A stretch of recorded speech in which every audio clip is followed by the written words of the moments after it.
Children of Otopia, you know what time it is. It's Hulk time. We're ready for Hulk number 4 in the review. It's the only book I review every week, and seems like every week. It's supposed to be every month, but the last 2 weeks they've came out with 2 issues. And after that stinker number 3, nowhere to go but up from here, I'm sure. So anyway, today we're talking about Hulk number 4. And speaking of Hulk number 4, the Hulk meter's climbing. What can I say? I got paid this week. But anyway, Hulk number 4. Hulk number 4. Hulk number 4. First thing I noticed when I was looking at this is my Man-Thing's on the cover. How could it possibly be bad? I love Man-Thing, and I love Hulk. They're probably my 2 favorite Marvel characters. And, nothing left to do but look at this book and figure out if it's good or bad. First thing I noticed right off the bat when I opened up the book was no Nic Klein artwork. Now, I'm not saying the artwork's bad, but it's no Nic Klein. Look at this artwork. This artwork. Who is doing the artwork on this thing? Who did the artwork? Tell me now. I need to know. The artwork was Travel Foreman. Travel Foreman sounds like a job subject. Like, yeah, what do you do for a living? I'm Travel Foreman. I'm a travel foreman. We go out on the site and we're a travel foreman. But anyway, back to the book. Travel Foreman drew this book, and Nic Klein is not on the artwork. Nick, I don't want to get on you too bad because you're really good at what you do, and I need you on Hulk. But what the hell do you got that's more important than doing Hulk? There's nothing out there you could be doing that's more important than doing Hulk. I don't care if you had to take your kids on vacation. I don't care if you had to have personal time off. Draw Hulk. It's what you do. It's what you're born to do, Nick. Draw Hulk. Because you draw Hulk really good. This guy here, Travel Foreman, he didn't draw Hulk bad. It's just different. I was used to being in the Nic Klein world. And then all of a sudden, after 3 issues, I have to jump into the Travel Foreman world. And if you look at Travel Foreman's art, it's not bad. But it reminds me of the artist that does... when I was looking at it, it reminded me of Ice Cream Man. That's what it reminded me of. The artwork's very Ice Cream Man-ish. And another thing I noticed right off the bat, do we have to have songs, Philip Kennedy Johnson? Do we have to have songs in every book? Every book, somebody's singing something. But let me tell you, it sounds like I'm down on this book, but I'm not. This might be the best Hulk book yet. I was like this. I was weighing that shit. 1, 4, 1, 4, 1, 4. And I really think if it had Nic Klein's artwork on it, this would have been the best issue yet. I mean, you got the great recipe. You got Man-Thing. You got Hulk. I mean, hell, if I give you a bunch of pepperonis and tomato sauce, it's going to taste good.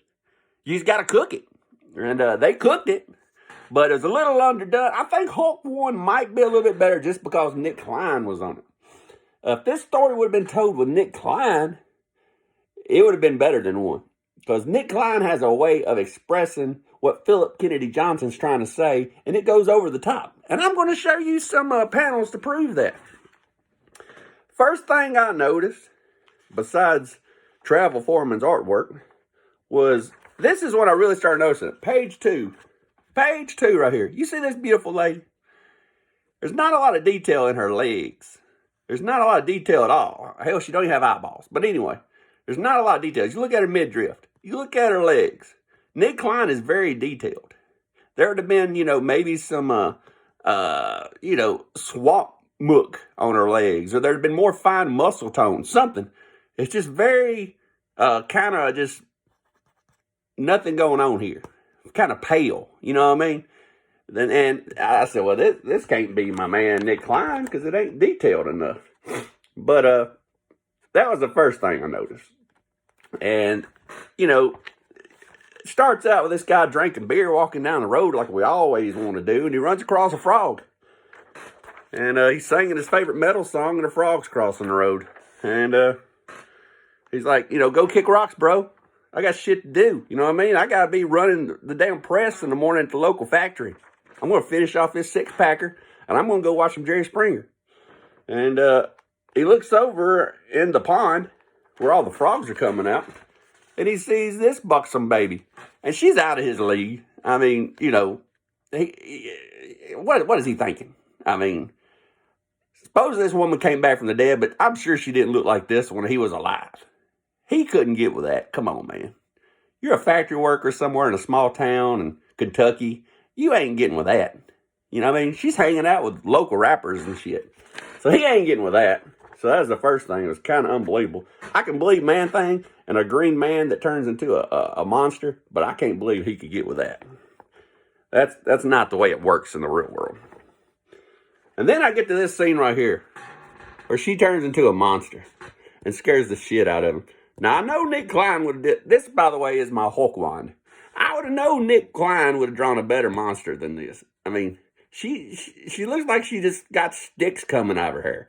He would have did a better monster than this. And she still got the pale, regular legs where she don't do a lot of artwork. But, you know, he does a good frog. I give him credit on it. Travel Foreman, your frog is on point. But then we start the story after this thing comes out of the swamp and kills the six-packer that works at the factory. And there's not really a lot going on. Little Charlie's being a bitch. And before I can get any farther, I'm hoping y'all are reading these books along with me. Because if you're reading these books along with me, if you read issue 4 before you watch the review, you'd get more out of the review. If you ain't reading the book, I don't know why you're watching the review. Not to hear my stupidity. But hopefully you're reading the book, and then you'll know exactly what I'm talking about. But, you know, it starts out days later, and, you know, we got Bruce Banner riding in back of a truck with Charlie. And, well, might help if I put it on the damn screen, but Bruce Banner's riding in back of the truck with Charlie, and Charlie's being a little bitch. She's out there running her mouth, and she's always a smart ass to Bruce Banner, and I don't know why Bruce Banner don't just kick her to the curb. He lets her hang around. And they go into a truck stop, and, you know, they're in the truck stop, and Bruce Banner buys Charlie a Whopper meal. She gets a Whopper, 4 cheese sticks, and a small Diet Coke. And the guy that brings the drink to her, which, look at him, he looks a little non-detailed too. Look how plain this shirt is. Well, was Travel Foreman in a hurry? Because his artwork is kind of plain. Like I said, it's very ice cream manish. But anyway, you know, you got bitch Charlie sitting back here. She's waiting on her food that she's hoping Banner pays for. Because she has no money, but she's going to bitch at him the whole time. And she also found her a stuffed animal of a Hulk that she wants, I guess, Bruce Banner to buy her. Because she's still a kid. She plays with toys. And, you know, here's the meal being delivered. And by the way, he's like, you know, you own your own. Bruce Banner gone. Bruce Banner, I saw him run behind the dumpsters. He took off through the briar patch. And he broke the news to Charlie that Bruce Banner is, he's gone. He's gone. He got ghost on you. You own your own, Charlie. She's like, what? Motherfucker. Why would Bruce do that to me? Because you're a bitch, Charlie. You don't do no gripe about everything. So, you know, Bruce Banner's on his own.